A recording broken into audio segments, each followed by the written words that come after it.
Bienvenidos a todos nuevamente a nuestro canal Conectate con tu visión, mis queridos, mis amados misioneros del amor que comparten estos videos, que hacen que llegue a lugares donde nosotros no podríamos llegar, que nos permiten entrar en sus casas y nos acompañan en este viaje a conocer gente hermosa, gente que está sirviendo al Señor de todo corazón, que está comprometida con su objetivo a la vida, con lo que Dios les ha dicho que hagan y que nos inspiran, que nos ayudan a construirnos y a diseñarnos. Hoy tenemos dos invitados especiales y antes quisiera hacer un par de agradecimientos rápidos, agradecerle María Antonia Pérez, agradecerte porque nos facilitaste la comunicación con Alex Mártir, a las personas que han sembrado voluntariamente y gracias a eso hoy disponemos de un equipo de audio hermoso que todavía estamos tratando de configurarlo porque no es mi especialidad, pero va mejorando. Agradecerle a Alex Informática que nos ha arreglado la computadora esta semana. Quiso pasar a mejor vida y él prácticamente la resucitó. Y agradecer también, bueno, a quienes nos han ayudado con la parte del audio, porque una cosa es tener el micrófono y otra cosa es configurarlo, y yo en eso ni idea. Agradecerle a Fernando Cardoso, a Pablo Campanelli, a César también que nos han estado ayudando. Dicho esto, hechas las presentaciones, vamos a conocer estas hermosas personas. Hoy nos acompañan, son pastores de la iglesia Nuevamente. Él es médico psicólogo, médico psiquiatra. Ella es nutricionista y fueron desafiados por Cecia Aristimuño. Así que ya los presentamos. Bienvenido Pablo y Carolina, ¿cómo les va? Muy bien, muy bien. ¿Qué tal, Gonzalo? Gracias por la invitación. Hola, ¿cómo están? Gracias por la invitación. Bueno, encantado de que estén acá con nosotros. Los desafió tu hermana, tu cuñada, Cecia. Así que para evitar este espacio, así que bueno, vamos a hacer un camino juntos, a conocerlos, a disfrutarlos. Yo decía que vos, ahí se me mezcló psiquiatra con psicólogo. Según entiendo yo, hay una diferencia entre una cosa y la otra, porque según lo poco que yo sé, tengo entendido que un psiquiatra en realidad es una rama de la medicina, como que tenés que cursar la carrera de medicina y después una orientación dedicada a enfermedades que están más en la mente, pero a su vez no es neurólogo tampoco. ¿Cómo es eso, básicamente? Sí, es así como lo dijiste en parte. Psicología es una carrera aparte. Okay. Psiquiatría es una especialidad de medicina, así como pediatría, como ginecología, como traumatología. Psiquiatría es una especialidad de medicina, o sea, tenés que cursar la carrera de medicina y después tenés que hacer la especialidad. Y lo que se trabaja son con trastornos mentales. Ajá. La neurología trabaja más con el cerebro. Es decir, ¿cuál es la diferencia? Porque para algunos parece que es lo mismo, mente y cerebro. En realidad, cerebro es todo lo físico, lo orgánico, ¿no? El cerebro, todos tenemos un cerebro que es físico, que es orgánico, que cuando abrís la cabeza lo podés ver, tocar, agarrar. Todo. Pero sobre eso hay pensamientos, ideas, eso es mente, ¿no? La mente es diferente en cada uno porque la mente es un constructo, una construcción de memorias, ideas, recuerdos, percepciones. Entonces todos tenemos un cerebro orgánico, de eso se encarga la neurología, de que todo ese sistema funcione correctamente, de que todos los circuitos interconecten como corresponde. Y la psiquiatría es más parecida en eso a la psicología, porque se ocupa de la mente. Nosotros espiritualmente eso le llamamos el alma, ¿no? Ese mundo de emociones, de ideas, de pensamientos. Así que ese es el campo donde aborda el psiquiatra. Lo que pasa es que el psiquiatra, al ser médico, tiene un abordaje, si se quiere, un poco más integral y es el que tiene la posibilidad de medicar, ¿no? De prescribir una medicación, cosa que un psicólogo no puede hacer. No medica el psicólogo. Falta todo el soporte orgánico, digamos, de la mirada orgánica del cuerpo. Así que también a veces intervenimos con alguna medicación. Me quedo entre este tema de nombraste el alma. Ya vamos con vos, Carolina, que también te quiero preguntar algo relacionado a la nutrición, pero me quedó esa pregunta, nombraste el alma que tiene que ver con las emociones, ¿cómo es eso? Y el alma, la palabra psique quiere decir alma. Ajá. Entonces, hasta etimológicamente es correcto. El alma, o la palabra esquizofrenia, quiere decir, la traducción correcta es alma dividida. Entonces, cuando hablamos de alma, es una mirada, si se quiere, un poco más integral de aquello que llamamos mente. Porque a veces mente lo asociamos más con la parte intelectual, ¿no? Es decir, la mente lo asociamos con lo racional, con el manejo del lenguaje, de la palabra, de la comunicación, y también tenemos todo un mundo emotivo, emocional. La voluntad también es una de las áreas del alma, todo lo volitivo, los deseos, por qué hago lo que hago, la motivación. Entonces todo ese gran mundo de lo que dije y de todo lo que no dije, si lo queremos como abarcar más, le decimos el mundo del alma, ¿no? Es decir, el alma es todo eso: voluntad, emociones, pensamiento racional, ideas. Genial, la verdad que estaríamos hablando una hora, porque quisiera preguntarte también qué función cumple la neurociencia. Hay como un montón de cosas que a mí me apasionan de todo este tema. Pero bueno, vamos a abrirle también un poco el juego a Carolina. Carolina, vos tu especialidad es nutricionista, ¿cierto? Sí, de todas formas, estoy como muy unida a lo que él hace porque ministerialmente trabajamos con el alma. Entonces, Ah, la nutrición es como una herramienta más en cuanto a la sanidad, pero no es lo que ejerzo en su mayoría de mi tiempo. ok.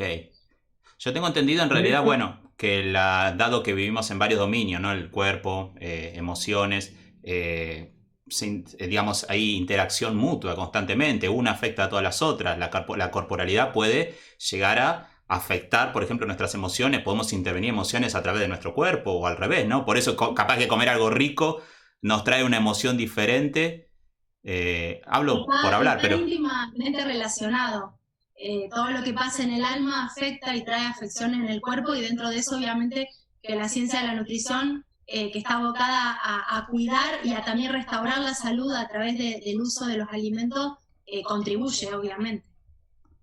Ahora yo pensaba, ¿no? Lo que es Argentina. Yo tengo entendido que nuestro país es como el mayor consumidor de todo, o de todo lo malo en realidad. Somos como los mayores consumidores desde redes sociales hasta psicólogos, hasta mala alimentación.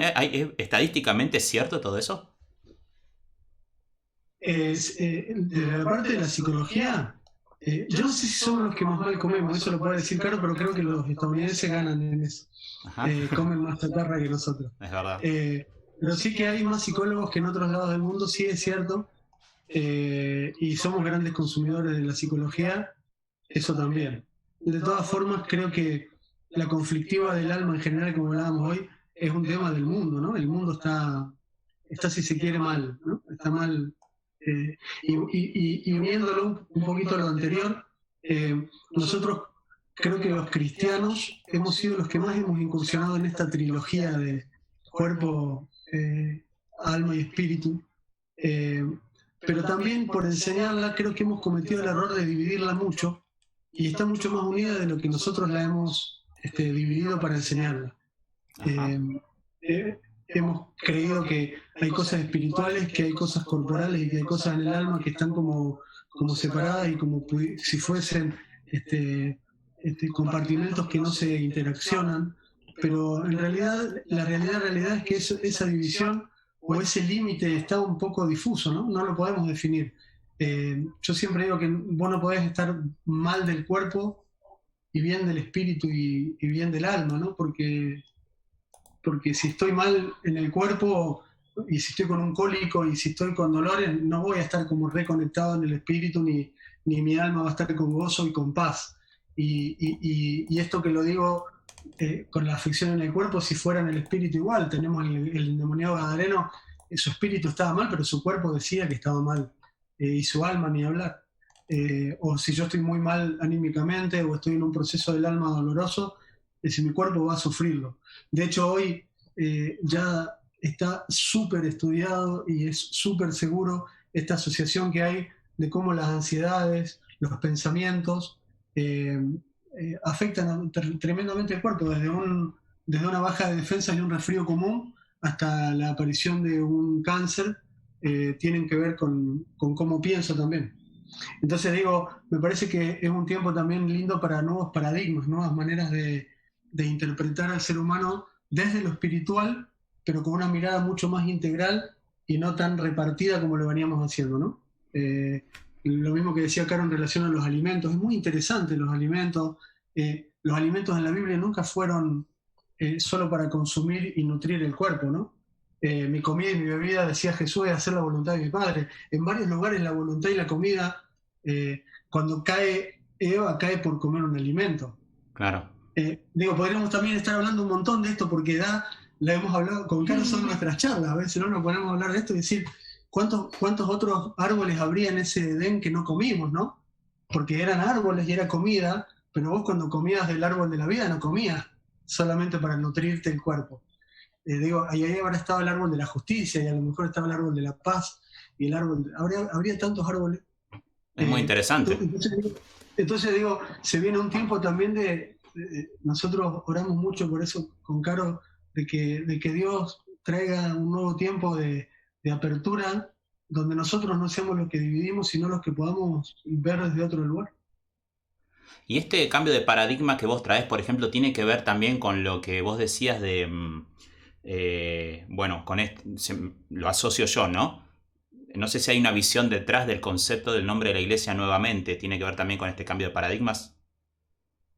La iglesia nuevamente es interesante, porque en realidad nuevamente quedó porque era una asociación civil que inició Sebastián Palermo, y en esa asociación civil se le puso el nombre de Asociación Civil nuevamente, y en realidad no estaba asociada a una iglesia. En un principio estaba asociada a un grupo terapéutico para adictos, era un proyecto terapéutico para adicciones. Así empezamos con Seba. Y después con el tiempo, esa asociación se diluyó aquello por lo cual había empezado, que era el tratamiento para las adicciones, y comenzó todo lo que es la parte que hoy es la iglesia nuevamente, ¿no? Pero que no teníamos un nombre, pero nos empezamos a ser conocidos porque en realidad la gente que lo visitaba a Seba era la que después venía a la iglesia. Entonces vamos a la iglesia nuevamente, porque era el nombre de la asociación civil, y ya después quedó así porque éramos la iglesia de los locos, le decían, porque en Córdoba, imagínate, todos los pastores que se veían así como que ya no podían hacer nada con alguno, decían, ustedes están para Palermo, y lo mandaban a la iglesia nuevamente. Así que teníamos de todo ahí. Fue un tiempo hermoso porque hemos visto cómo Dios restauró vidas, y ya después pensamos varias veces en cambiar el nombre, pero ya como que quedó, nuevamente. Así que, también el nombre tenía que ver con Romanos 12, ¿no? Que era, parafraseándolo, cambiar tu manera de pensar y va a cambiar tu manera de vivir. No es que estaba como descolgado de Dios el nombre, pero no se empezó con la idea de ponerle un nombre a una iglesia. Está muy bueno. Casi se diría que también fue profético también. No sé si le hacen algún tipo de relación con eso, pero por lo que yo escucho y veo, porque también veo videos, claramente hay una visión detrás, ¿no? Y eso me trae una pregunta que quizás pueda molestar a algunos, pero lo voy a preguntar porque yo creo que está bueno hablar de estas cosas, ¿no? Vos sabés que he visto que todavía hay como una cosa de... no sé, yo soy coach. Yo hice coaching ontológico. También he visto lo que se habló en su momento cuando se hablaba de psicología, ¿no? Como que dentro del pueblo de Dios, como si estuvieran metiendo como ideas escabrosas que están yendo en contra de la palabra de Dios. No sé si el caso de la psiquiatría, quizás hoy es es una disciplina colegiada, quizás es distinto, pero no sé, no sé si lo han sentido alguna vez. ¿Hay coherencia entre lo que ustedes ven con lo que está en la palabra? Yo creo que sí, pero prefiero que lo cuenten ustedes que tienen experiencia, ¿no? Sí, yo igual he transitado, a ver si soy claro con una frase, pero después te explico. Yo creo que las cosas, no sé si están bien o mal en sí mismas, sino en quién las administra y cómo las administra. Entonces, puedo decirte, no, la psiquiatría está bien, pero no sé si la psiquiatría está bien, porque según quién administra la psiquiatría, ¿no? Entonces, yo en mi experiencia personal, claro que pasa todo esto que vos decís, me ha pasado. Yo tenía, pobrecito, yo ahora pienso en algunos pacientes que venían y decían, vengo, pero que no se entere mi pastor porque no los quiere a ustedes, lo decían, no quiere a los psiquiatras, y éramos mal vistos a veces por algunos como iglesia, y nos decían, al final son pastores, son psicólogos, sí, todo eso lo hemos escuchado 1000 veces, pero por eso yo digo, yo puedo hablarte de mi transición. Yo empecé con la idea de que, bueno, yo era médico, entonces me pagaban para hacer medicina, entonces yo no podía meter lo espiritual mucho. Te estoy hablando del principio, ¿no? Y decía, porque sería como faltar el respeto a lo que el otro viene a buscar, ¿no? El otro viene a buscar un médico y yo que le voy a ofrecer una persona que en ese momento tampoco era pastor, en otro tiempo de mi vida. Después empecé a incluir lo espiritual, lo empecé a incluir con preguntas como ¿cómo está su vida espiritual? ¿Usted en qué cree? Como para un poquito así como, si se quiere, entre comillas, sutilmente, incurrir en lo espiritual, a ver qué me devolvía y qué se podía hablar. Hasta que un día yo estaba en el consultorio, eso para mí fue un antes y un después, ¿no? Y esa mañana Dios me había dado una revelación que no me acuerdo, pero yo, viste, cuando vos te levantás esas mañanas y entendés algo de parte de Dios y wow, esto es tremendo, qué impresionante. Era como lo último para mí, viste, era, si yo me sentía como privilegiado por recibir semejante entendimiento. Y estoy con un paciente que no era cristiano y estoy sentado así escuchándolo y de repente una idea, como casi una voz, pero no una idea, no fue una voz audible. ¿Por qué no le contás lo que hablamos hoy a la mañana? Yo entendía que esa idea venía de parte de Dios diciéndome eso, ¿no? Y yo por dentro como diciendo, pero ¿cómo le decís? Si Agata lo entendí yo, apenas lo entendí yo, que soy cristiano, mi abuelo era pastor. ¿Qué va a entender este pobre hombre que no es ni cristiano? Y la idea no se me iba, ¿no? Y yo lo escuchaba a media y a media peleaba conmigo. Entonces a ver, le digo, mirá, pues ya no aguanté más, me sentía incómodo, le digo, yo te voy a decir algo, ¿no? Puede no tener ningún sentido, si lo tiene, lo tiene. Y si no lo tiene, le digo, tranquilo, yo te voy a decir algo nada más, ¿no? Con un miedo, yo tenía un miedo bárbaro, le digo, ¿qué le voy a decir? Entonces le traté de explicar lo que había recibido ese día a la mañana, y cuando terminé, sin mediar palabras, se largó a llorar de una manera. Y yo dije, wow. Yo no me acuerdo cómo si seguimos hablando de esto, porque tampoco tenía mucha explicación, era como que yo le estaba diciendo lo último que Dios me había revelado a mí, que yo suponía que era como tremendo. Y después otra vez, después de eso me pasa que un paciente que era jefe de una barra brava de un club muy conocido de Buenos Aires, era un personaje realmente fuerte, ¿no? Su presencia era un personaje, con consumo de sustancias y un montón de cosas. Y también lo estaba atendiendo y en un momento entiendo que Dios me dice, tampoco, obviamente no era cristiano ni nada, ¿no? Decirle que yo le di un don y que él lo está usando para hacerlo malo. Y ese don es influir gente. Yo digo, pero ¿cómo era grandote así? Y digo, si les digo esto, yo que se levanta y me acomoda, pero digo, bueno. Y agarré y le dije, mirá, pero yo creo que Dios te dio un don y él te dio un don para que influya gente y vos lo estás usando para influir mal. Y se largó a llorar como un niño. Claro. Y me dice, sí, eso me culpa todos los días porque yo sé que me siguen y me siguen para lo malo. Entonces, ¿qué te estoy diciendo? En mí hubo una mudanza, ¿no? Hasta que hoy, si entra alguien en mi consultorio, yo no puedo no hablar de la paternidad de Dios, porque yo entiendo que los recursos psiquiátricos sin Dios son buenos emparchadores, pero nunca restauran plenamente. Entonces yo, con alguna gente hasta lo digo así, ¿no? Digo, podés tener recursos para sentirte mejor, pero hay otros recursos para realmente estar mejor. Y bueno, hoy lo hago desde ese lugar, ¿no? Repetime esa frase que el que está escuchando la notó también como yo. ¿Los recursos psiquiátricos sin Dios son emparchadores? Sí, y no son sanadores. Y no son sanadores. Claro, no son sanadores, no son restauradores de vida. Todos tenemos mecanismos incorporados con los cuales tratamos de lidiar con nuestros traumas, ¿no? Son mecanismos que aprendimos sin Dios. Entonces, para que lo entienda la gente que está escuchando, si yo crecí en un ambiente de rechazo, ese va a ser mi trauma, ese va a ser mi dolor, eso va a ser lo que yo no quiero que ocurra nunca más en mi vida, por lo tanto voy a aprender en la vida a desarrollar mecanismos que compensen ese temor, ¿no?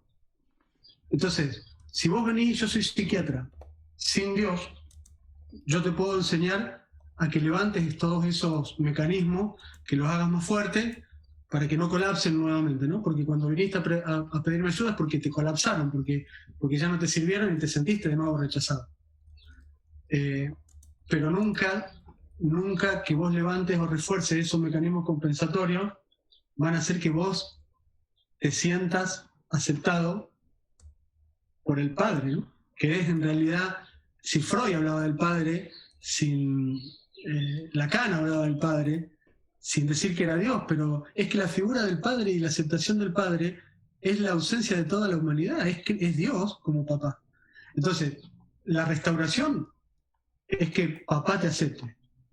El parche es seguir reforzándote en todos tus mecanismos compensatorios para no sentirte tan rechazado y para sentirte un poquito más aceptado, para que no colapse. Eso es lo que yo llamo emparchador. El abrazo del Padre es sanador. Sanador, totalmente, totalmente. Qué lindo, me quedé con esos momentos en los que... en esto que vos sentís que el Señor te habló y vos ni te das cuenta y traes una palabra que ni siquiera tiene sentido para vos. Y la traes y la persona salió bendecida. Son momentos increíbles y sobrenaturales. Porque aparte, no es que vos venías pensando en eso. Te vino la palabra y la soltaste. Y para dijiste, no sé, para vos debe significar algo. Para mí no. Yo te lo traigo porque así lo siento de parte de Dios. Eso debe ser increíble. Carolina, ¿vos has tenido ese tipo de experiencias? Sí, a través de él muchas, y también trabajando en la congregación, en el pastorado, también quería aportar un poco a esto de por ahí ver la psicología o la psiquiatría como un ogro, ¿no?, dentro de las congregaciones, y yo entiendo que Cristo es el centro, Él es nuestra sanidad, en Él está la sanidad, pero también nos hemos enfermado, ¿no? Y en ese enfermarnos tenemos que transitar a veces procesos para recuperar esa salud que hemos perdido justamente por esto, por habernos alejado. Y en ese recuperar esa salud es donde entran los procesos de sanidad, donde estas herramientas en las manos del Señor o bajo la guía del Señor son útiles, porque cuando ya estás afectado estás con síntomas, te sentís mal, y a veces el milagro no sucede y también estás transitando o desgastándote, no solo físicamente, sino también mentalmente, batallando con algo que quizás en este tiempo te está haciendo falta una medicación, te está haciendo falta un régimen diferente, y no quiere decir que eso va a ser para siempre, pero hoy lo estás necesitando, ¿no? Eso a veces, el negar eso hace que la familia esté sobrecargada, que haya mucho más cansancio, que no haya resultado, que haya mucha más frustración también, ¿no? Porque esto de que Dios me tiene que sanar y no necesito nada más, es bueno y es posible, pero a veces hay que transitar el proceso. Y en ese proceso también requerimos de estas herramientas, usándolas siempre bajo la guía del Señor. ¿Y ustedes sienten que todo esto que ustedes nos cuentan, que yo lo comparto al 100%, se ha acentuado en este tiempo de cuarentena? ¿Ustedes ven como que este tipo de crisis en las familias se está viendo más fuerte? Sí, mucho. Yo tengo una demanda, yo siempre traté como de no tener mucho consultorio en función de la tarea pastoral o ministerial, entonces siempre, yo por ejemplo nunca me promocioné, siempre los que llegaban a mí eran por recomendación o porque alguien me había mandado. En Córdoba, cuando estaba viviendo en Córdoba, tenía varios pacientes, pero ni siquiera como ahora. Ahora tengo turnos para 20 días para adelante o más. Mucho. Yo nunca tuve una demanda así. Vuelvo a repetir, y no soy alguien que promocione porque quiera tener más pacientes, al contrario. Cada paciente me resta tiempo de otra cosa. Está bien. Yo atiendo a cada paciente entendiendo que yo no me divido, ¿no? No es que dejé de ser lo que soy. Yo todo lo que hago está en la misma línea. Soy un hijo de Dios que me ministra, punto. Como sea, como consejero, como pastor, como esposo, como en mi rol de psiquiatra, en lo que sea. Claro, coherente, pero, sos coherente. Sos coherente en todos tus ámbitos. Pero es que en todo, porque si no, bueno, esto también nos llevaría a abrir una puerta que tiene que ver con un tiempo muy personal, ¿no? Pero digo, la coherencia es el primer punto es el primer recurso espiritual, y ahora te voy a explicar por qué digo esto, en donde yo puedo tener un parámetro de cómo estoy parado. Pablo dice, Yo tengo muy poco ser juzgado por ustedes o por tribunal humano. Estaba hablando a gente, a cristianos, ¿no? Le estaba diciendo a los de Corinto. No me importa que ustedes me juzguen. O lo tengo en poco. Ni siquiera un tribunal humano, fuera de ustedes. Y él dice, yo tampoco me juzgo. Pero él aclara acá, esto para mí es lo más importante que dice ese pasaje, dice, porque aún ni yo me juzgo a mí mismo, pero de nada tengo mala conciencia. Ese de nada tengo mala conciencia es fundamental, porque después dice de eso, porque en última instancia el que juzga va a ser el Señor. Entonces yo, ¿a qué voy con esto? Si yo soy incoherente, si mi conciencia me juzga, aunque vos no me veas, aunque la gente que me escucha no me vea, aun cuando mi esposa no sepa en qué me juzga mi conciencia, yo tengo que llegar a una conclusión interna en mi vida que es muy fuerte, que es que lo que yo estoy predicando es una idea y no una realidad. Porque si yo no puedo hacer que sea eficaz el reino en mi vida, el evangelio en mi vida, ¿desde qué lugar yo voy a decirle a otro que el reino de Dios es eficiente y transforma una vida? Y eso es tremendo porque, a ver, yo sé que esto que te estoy diciendo es muy profundo y no muchas personas llegan a hacerse este planteo. Pero si yo no puedo ser honesto en mi consultorio, si yo no puedo ser honesto con la persona que me pidió un consejo, honesto digo, tratar de ser, porque tampoco me las doy de nadie, ¿no? Pero, ¿viste cuando dice irreprensible, marido de una sola mujer, con los hijos en sujeción, porque si no puede gobernar su casa, no puede gobernar la iglesia? Digo, si uno no puede sostener esta línea de coherencia, antes de que me juzgue el otro, antes de que vos me digas qué coherente o qué incoherente que sos, estoy yo, que no me puedo permitir semejante nivel de incoherencia, porque después ¿qué estoy vendiendo? Yo lucho mucho con esto, yo a eso le llamo religiosidad, ¿no?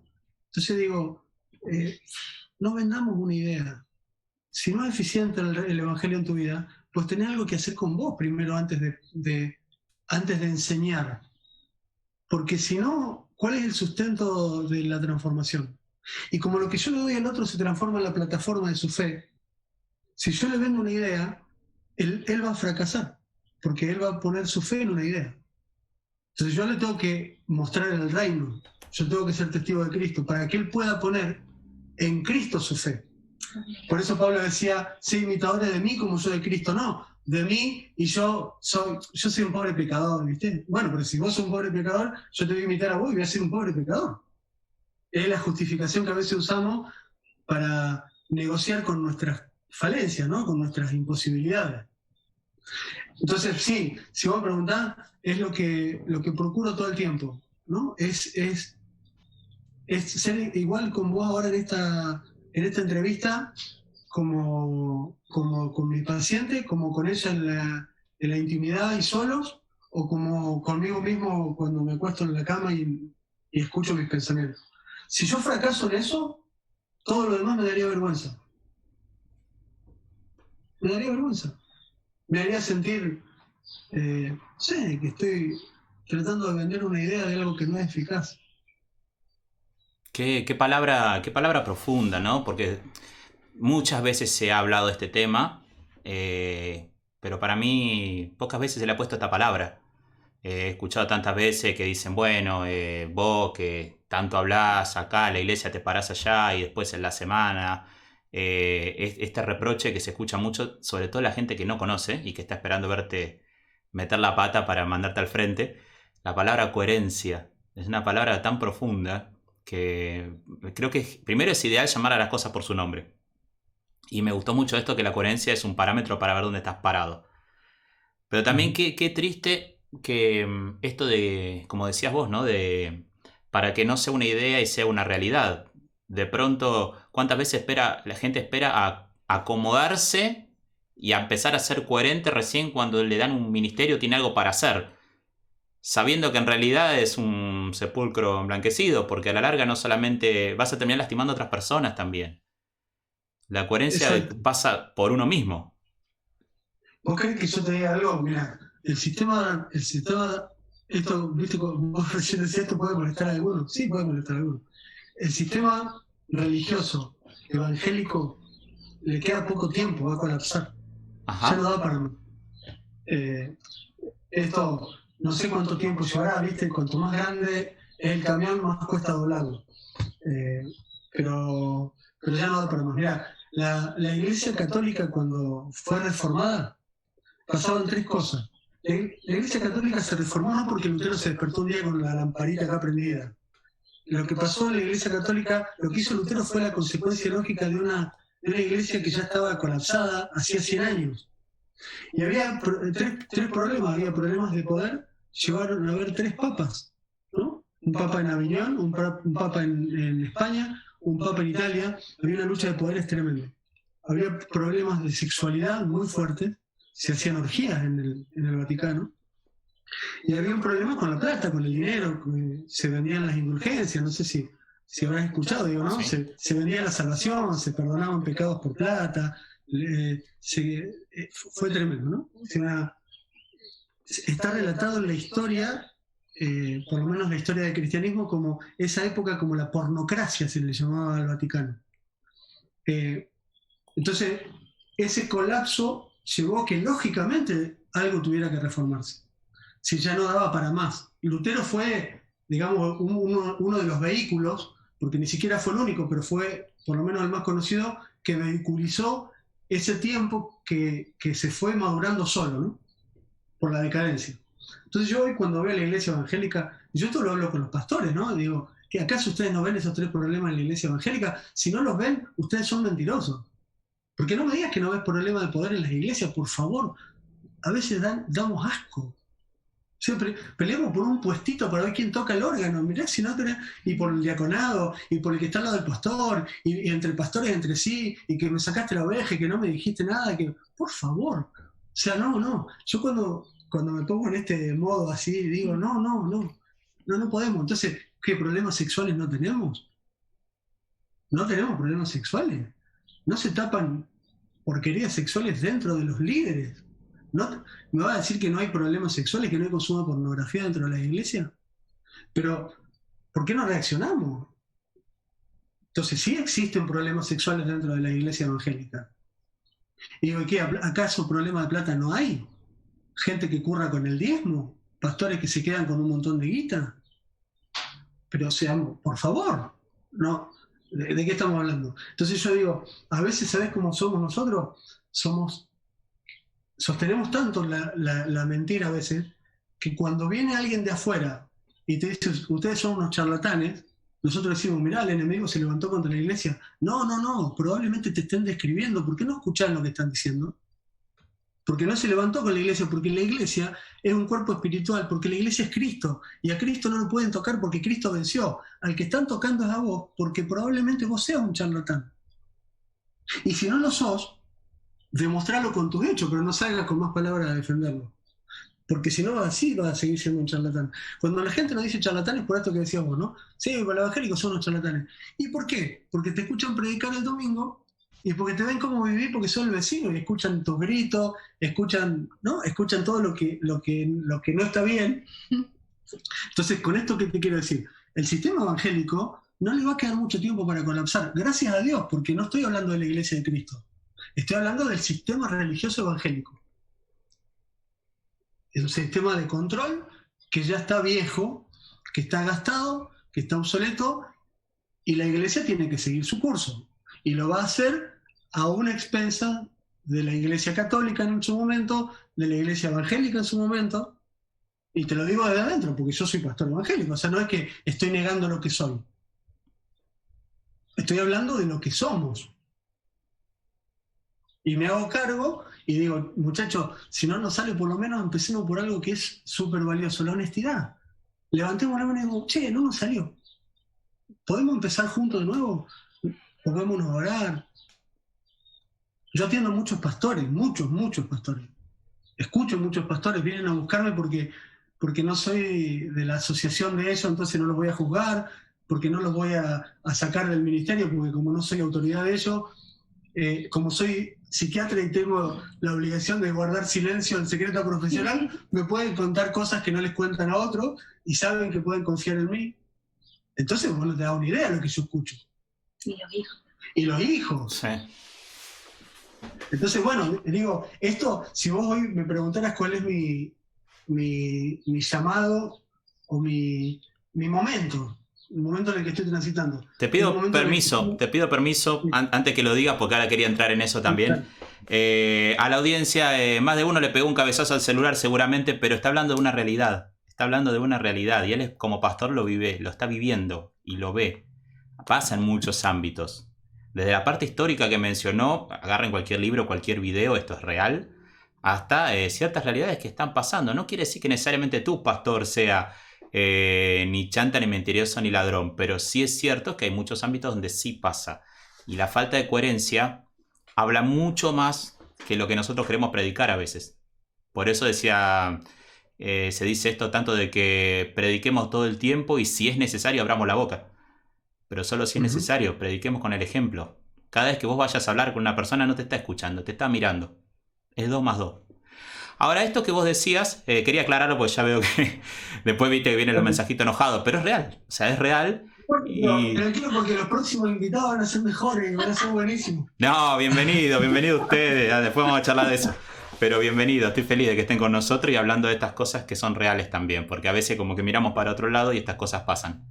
Y nos callamos. Y a veces el silencio es muchas veces lo que también favorece que estas cosas pasen. El silencio cómplice por miedo a abrir la boca. Bueno, ¿cómo te conecta todo esto con tu, no sé, con tu llamado, con lo que Dios te mandó a hacer? ¿Cuál es tu, creo que se dice leitmotiv, qué es lo que te motiva, lo que te mueve, lo que te hace despertar cada día, decir este es el propósito de Dios, hoy estoy más cerca a través de mis acciones? Yo creo que nunca se separa de la sanidad, porque sanidad y salvación son la misma palabra. Y a lo mejor lo que puede ser la sanidad para una persona, a veces yo la puedo ver en instituciones, en este caso lo que hablábamos recién, ¿no? Es decir, necesitamos ser sanos. Y para que un ser humano sea sano, tiene que haber esto que hablábamos, ¿no? Cuando alguien pide ayuda porque no está bien en sí mismo, tiene que ver porque algo se le rompió en su interior, en la coherencia de su interior. Algo dejó de hacer juego, algo se desfasó, algo no está en el lugar correcto. Entonces, retomar esa coherencia individual es sinónimo de sanidad, de salud, de funcionalidad. Y de eso se encarga la psiquiatría en última instancia, ¿no?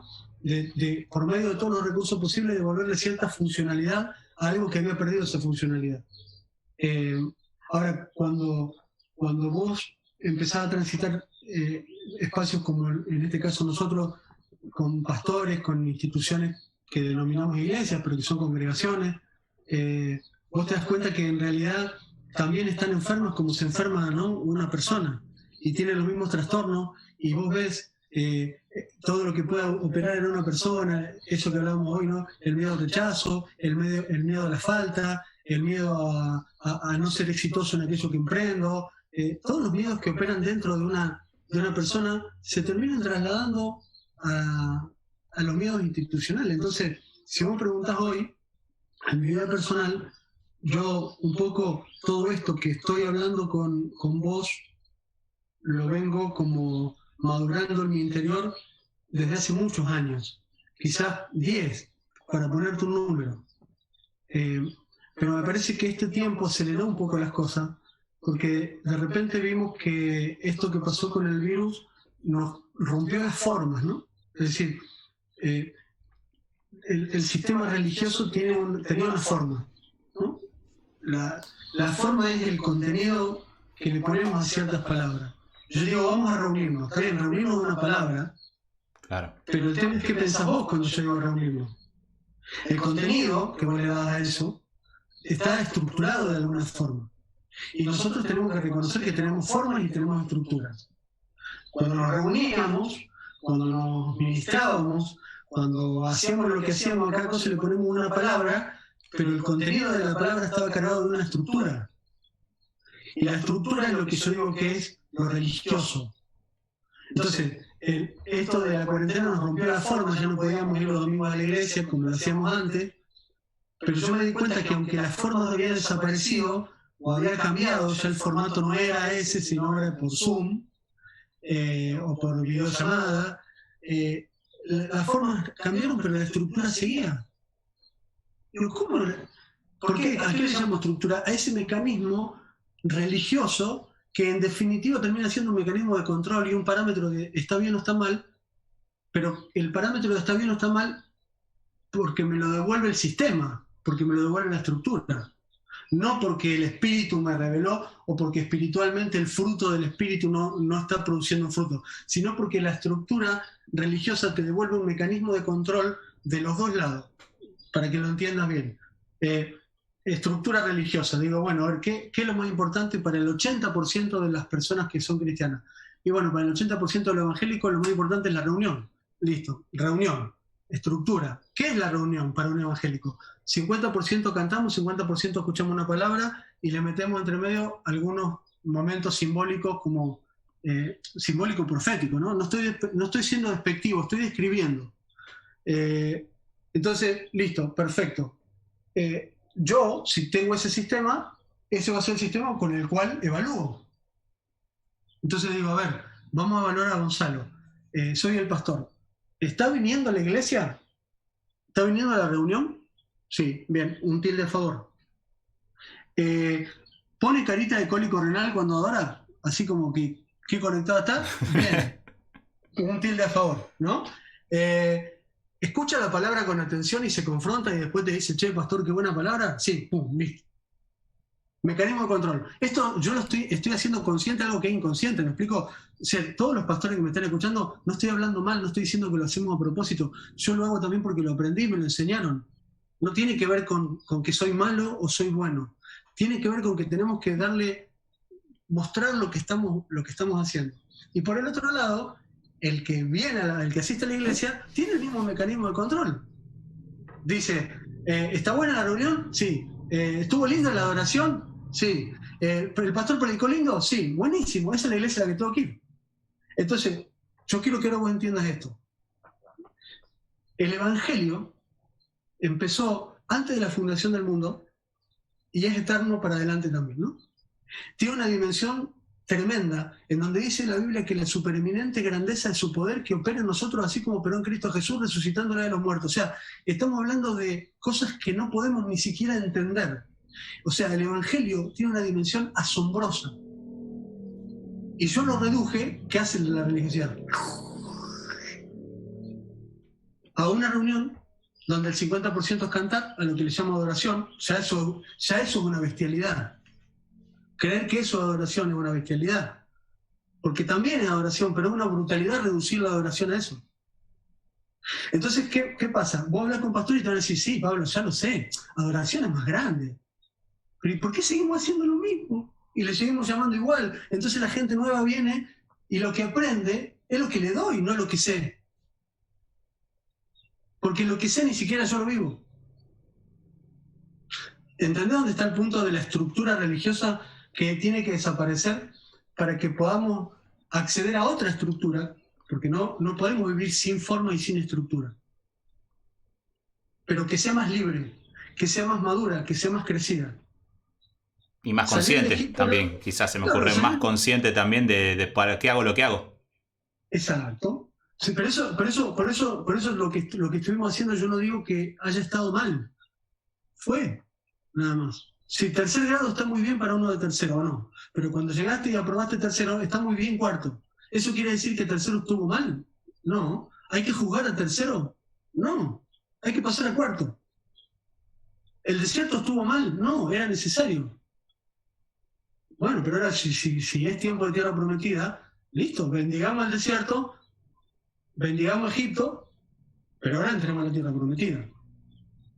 ¿Soy claro lo que digo? Por eso digo, la estructura tiene que mudar, no digo que tiene que desaparecer esa estructura, pero no va a desaparecer la estructura porque esto es la continuidad del espíritu. Por eso nunca a mí me va a escuchar juzgar a nuestro antepasado o juzgar lo que vimos o juzgar a otro pastor. Yo no juzgo, no lo juzgo.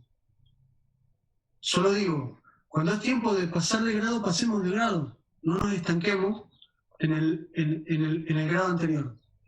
Si Dios lo permitió, será porque fue necesario, útil y bueno. Pero viste cuando le llegó a Moisés y dijo, bueno, hasta acá llegaste, Moisés, ahora le toca a Josué. Cambio de Hubo un cambio de tiempo. Ahora, de Moisés no se habla mal. Es más, cuando se le habla a Josué de Moisés, se dice que no hubo otro profeta como Moisés. ¿Qué quiero decir? Que cambiar de tiempo no es hablar mal de lo que pasó. Podés hablar excelentemente bien de lo que pasó. Entonces, el cambio de estructura. Esto ya no sirve. Esto va a colapsar, a la larga colapsa. Se viene lo nuevo. Me dejas pensando bastante, porque estas conversaciones un poco lo trajo en una entrevista anterior, una de las primeras, un hombre que vive en Estados Unidos que se llama Arturo Hurtado.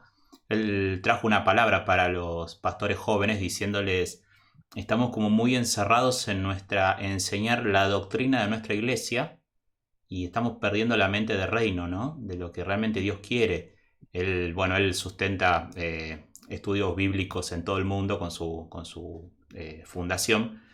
Y esta semana también hablaba con una mujer que me decía esto de muchos cambios no se hacen porque tienen miedo de perder gente, y sobre todo la gente mayor que entiende que lo que ven es lo que es. Que me hace acordar mucho a la película esta de Truman Show, donde la persona se tomó en serio que ese mundo ficticio que hicieron donde él vivía en un reality, tenemos la costumbre de aceptar que lo que estamos viendo es y que no hay otra manera. A mí me ha tocado por ahí recorrer otras iglesias, he estado con hermanos libres, con pentecostales, con bautistas. Y hay muchos puntos de encuentro, pero lo que sí noté es que cada denominación, sea cual sea, está segura que tiene la verdad. Y he visto peleas, ¿qué haces con esos? ¿Viste? Y la verdad que conocí gente hermosa en todos lados, ¿Y cuál es no sé si el camino intermedio, pero ¿a qué ves que se va movilizando la iglesia evangélica, dado esto que vos traes de que está colapsando? ¿Qué se viene? ¿Qué interpretás? Yo creo que hay un montón de cosas que tenemos que reconocer que no funcionaron. Y que yo por ahí no sé qué es lo que se viene, pero sí sé lo que hay que soltar.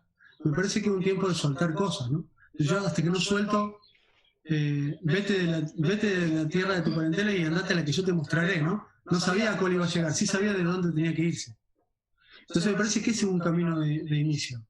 Pero hay muchas cosas que si yo te las nombrara, te puedo nombrar algunas, pero no sé que van a quedar mal entendidas porque no las podemos completar, ¿verdad? Pero digo, por ejemplo,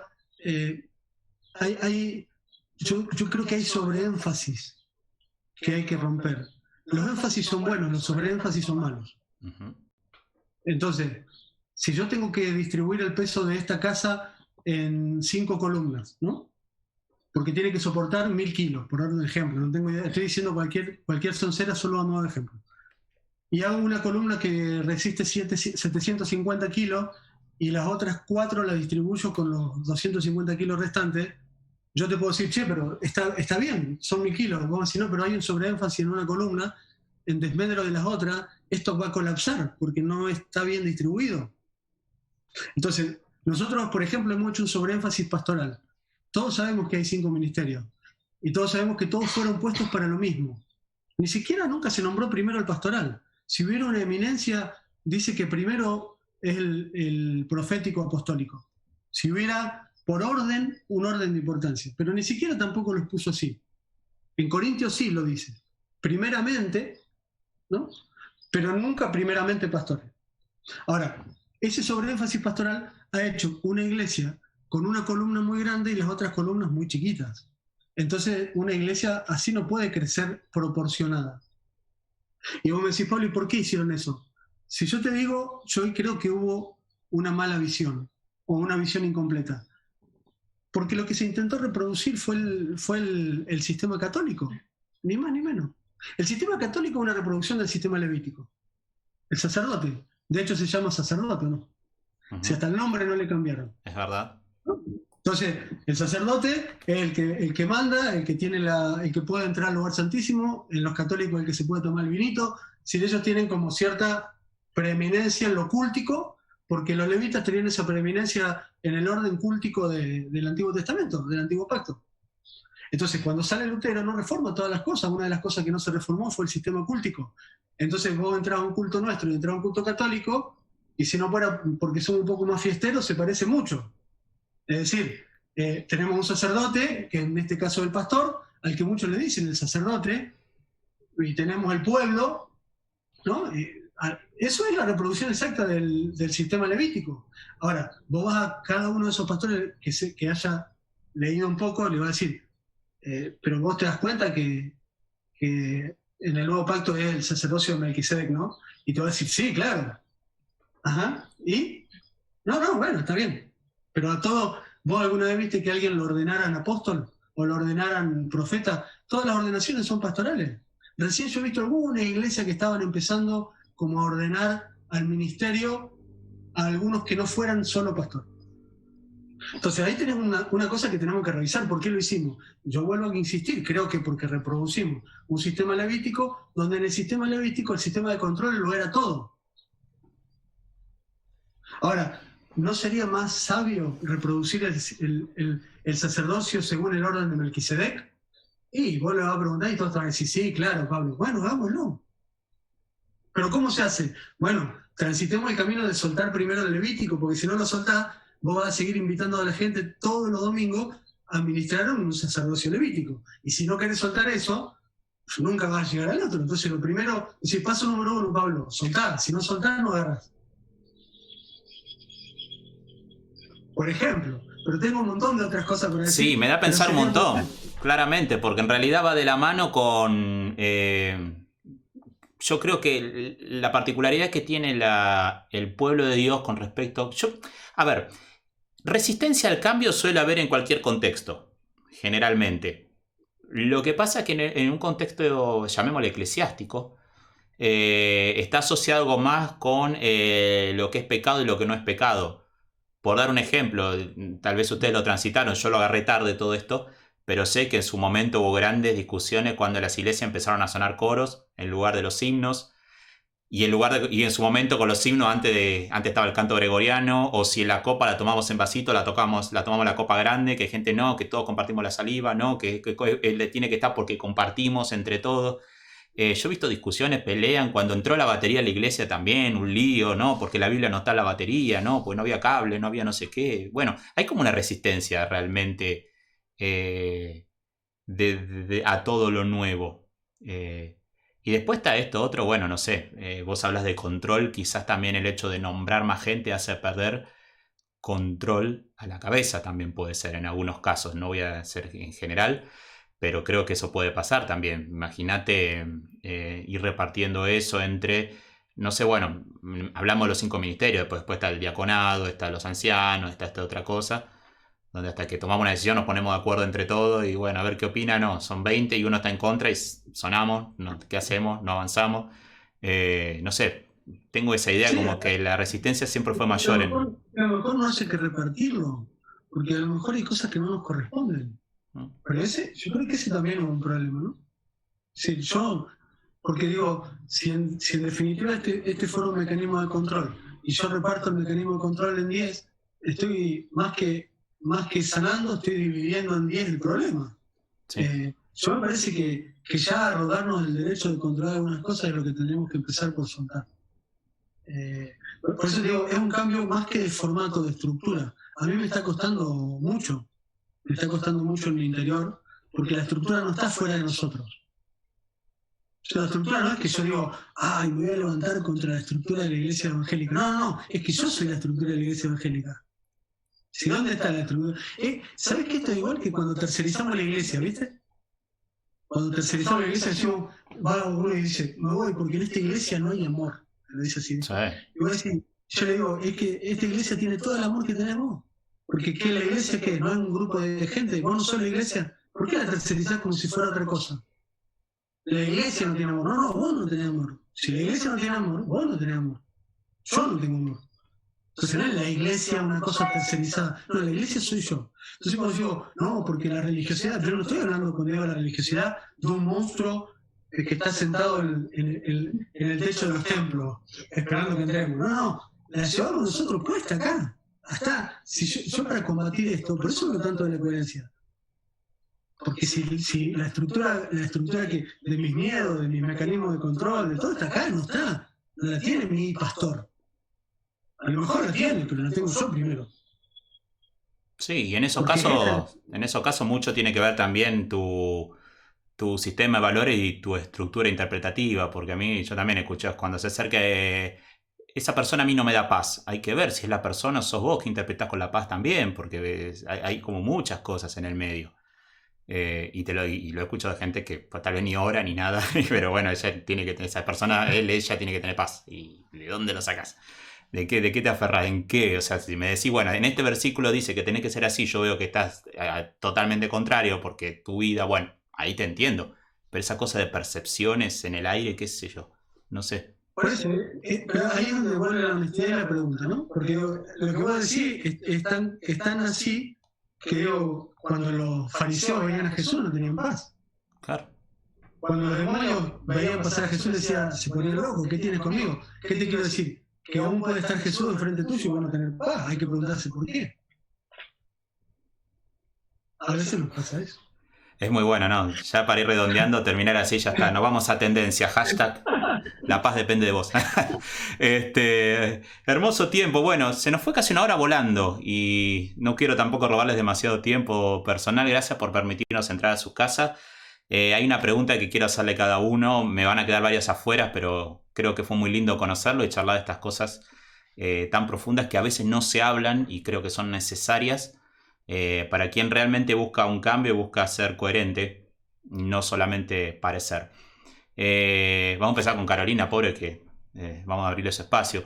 Carolina, contanos vos, ¿quién es Carolina?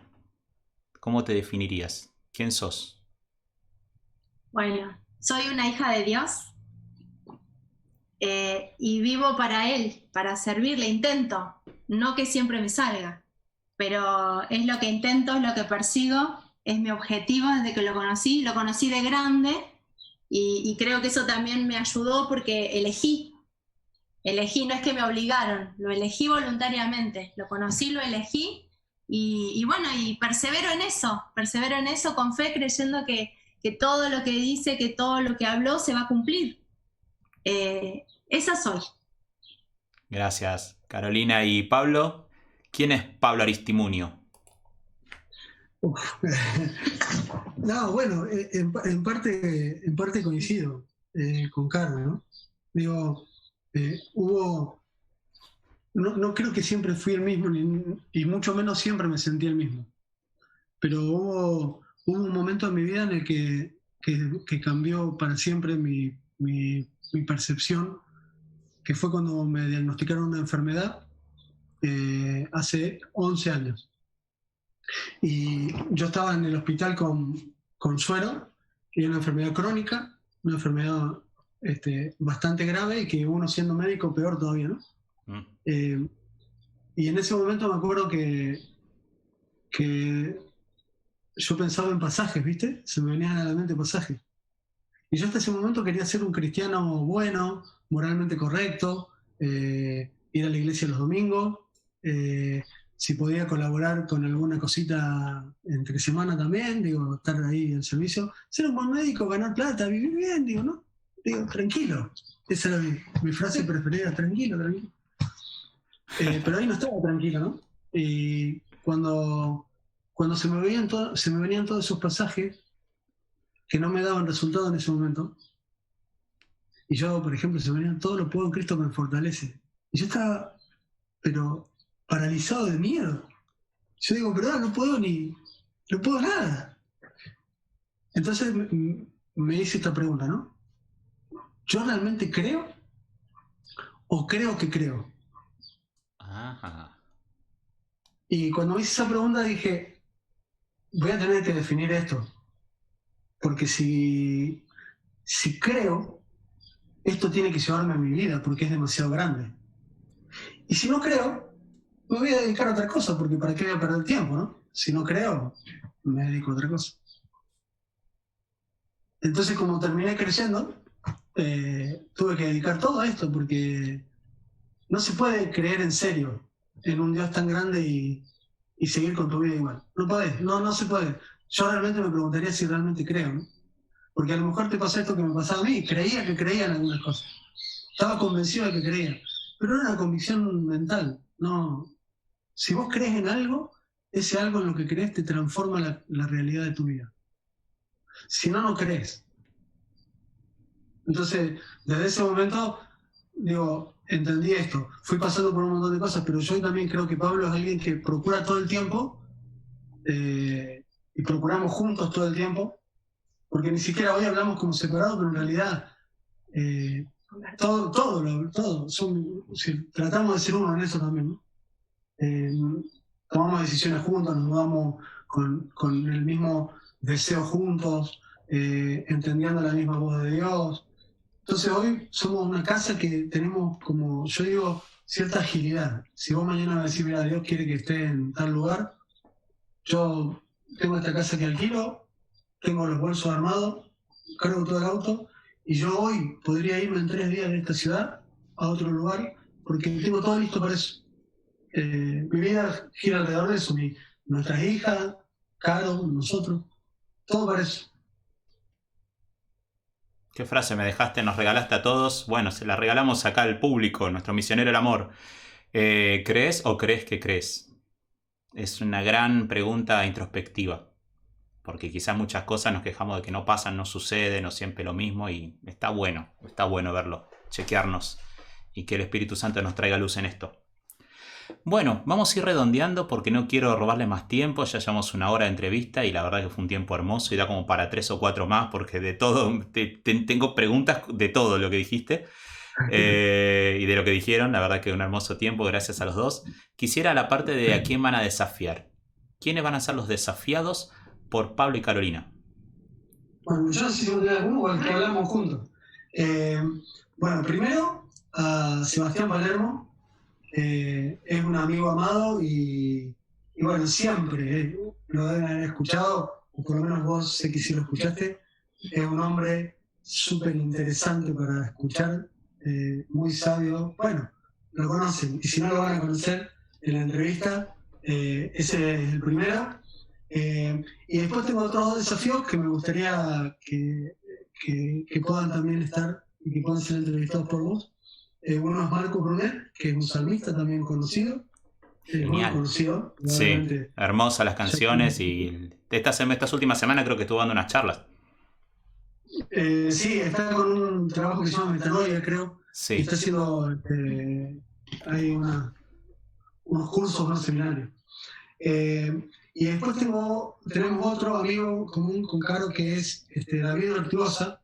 Él es paraguayo, es un apóstol y él es actor. Él era actor antes que apóstol. En realidad no, en la eternidad era antes apóstol que actor, pero bueno, él se enteró en el... Claro, se enteró. Y escúchame, porque no me quiero olvidar una cosa. Decinos después la película que me recomendaste fuera del aire para que lo conozcan también.